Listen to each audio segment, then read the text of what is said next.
Hello viewers, আসসালামু আলাইকুম। আবারও চলে আসলাম নতুন আরেকটি মজাদার রেসিপি নিয়ে আপনাদের মাঝে।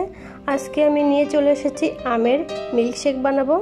তো এর জন্য আমি এখানে 3টা পাকা আম নিয়ে নিয়েছি। আর এখন তো আমের সিজন, এই সিজনে মিল্কশেক খাওয়া হবে না তা কখনো হতে পারে না। তো দেখুন, আমি আমগুলো ছোট ছোট টুকরো করে কেটে নিয়েছি। এখন এটা আমি ব্লেন্ডারে ব্লেন্ড করে নিব। এখানে দিয়ে দিয়েছি স্বাদ মতো চিনি, আর চিনিটা দিয়ে আমি একসঙ্গে ব্লেন্ড করে নেব। এতে করে চিনিটা খুব সুন্দর মতো গলে যাবে। তো এখানে স্বাদ মতো চিনি দিয়ে দিব। তো আপনারা যে অনুপাতে বানাবেন সেই পরিমাণ চিনি দিয়ে দিবেন। আমি ব্লেন্ডার জগ নিয়ে নিয়েছি, আর এখানে দিয়ে দিব আমি আম আর চিনির মিশ্রণ দিয়ে দিব।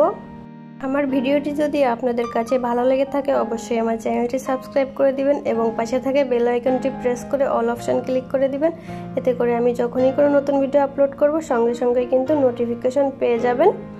আর যারা ফেসবুক পেজ থেকে দেখছেন অবশ্যই আমার ফেসবুক পেজটা সাপোর্ট করবেন এবং শেয়ার করবেন।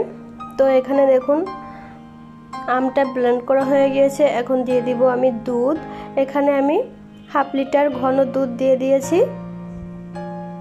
আপনারা আপনাদের প্রয়োজন অনুযায়ী দুধটা আর আমটা ইউজ করবেন যে পরিমাণে তৈরি করতে চান। তো আবারও আমি বেশ অনেকক্ষণ 1 মিনিটের মতো ব্লেন্ড করে নিব। দেখুন ব্লেন্ড করা হয়ে গিয়েছে। এখন আমি এটা পরিবেশন করে দিব। এর জন্য আমি এখানে 2টা জুসের গ্লাস নিয়ে নিয়েছি, আর এখানে দিয়ে দেব আমি বরফের টুকরা। তো যেহেতু আমার বরফের টুকরাটা একটু বড় সাইজের ছিল সেজন্য আমি একটা করে দিয়ে দিয়েছি। আপনারা চাইলে এখানে বেশ কয়েকটা বরফের টুকরা দিয়ে দিতে পারেন। এখন আমি মিল্কশেকটার ভিতরে ঢেলে নিব।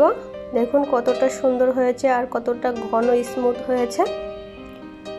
আর এটা খেতে অসম্ভব মজার হয়। যারা খেয়েছেন তো তারা অবশ্যই জানেন কতটা মজা এটা খেতে। আর গরমে এরকম একটা জুস হলে তো আর কোনো কথাই থাকে না, যেহেতু প্রচুর গরম পড়েছে। আপনারা এভাবে একবার জুস বানিয়ে খেতে পারেন, সকল ক্লান্তি দূর হয়ে যাবে। বাইরে থেকে এসে কিন্তু এরকম একটা জুস খেলে আসলেই মন প্রাণ সবই ঠান্ডা হয়ে যাবে। তো আমার ভিডিওটি যদি আপনাদের কাছে ভালো লেগে থাকে অবশ্যই কমেন্টস করে জানিয়ে দিবেন, আর একটা লাইক দিয়ে দিবেন, কারণ আপনাদের একটা লাইক আর কমেন্টস আমাকে অনেক বেশি উৎসাহিত করে। আমার ভিডিওটি দেখার জন্য সবাইকে অসংখ্য ধন্যবাদ। আল্লাহ হাফেজ।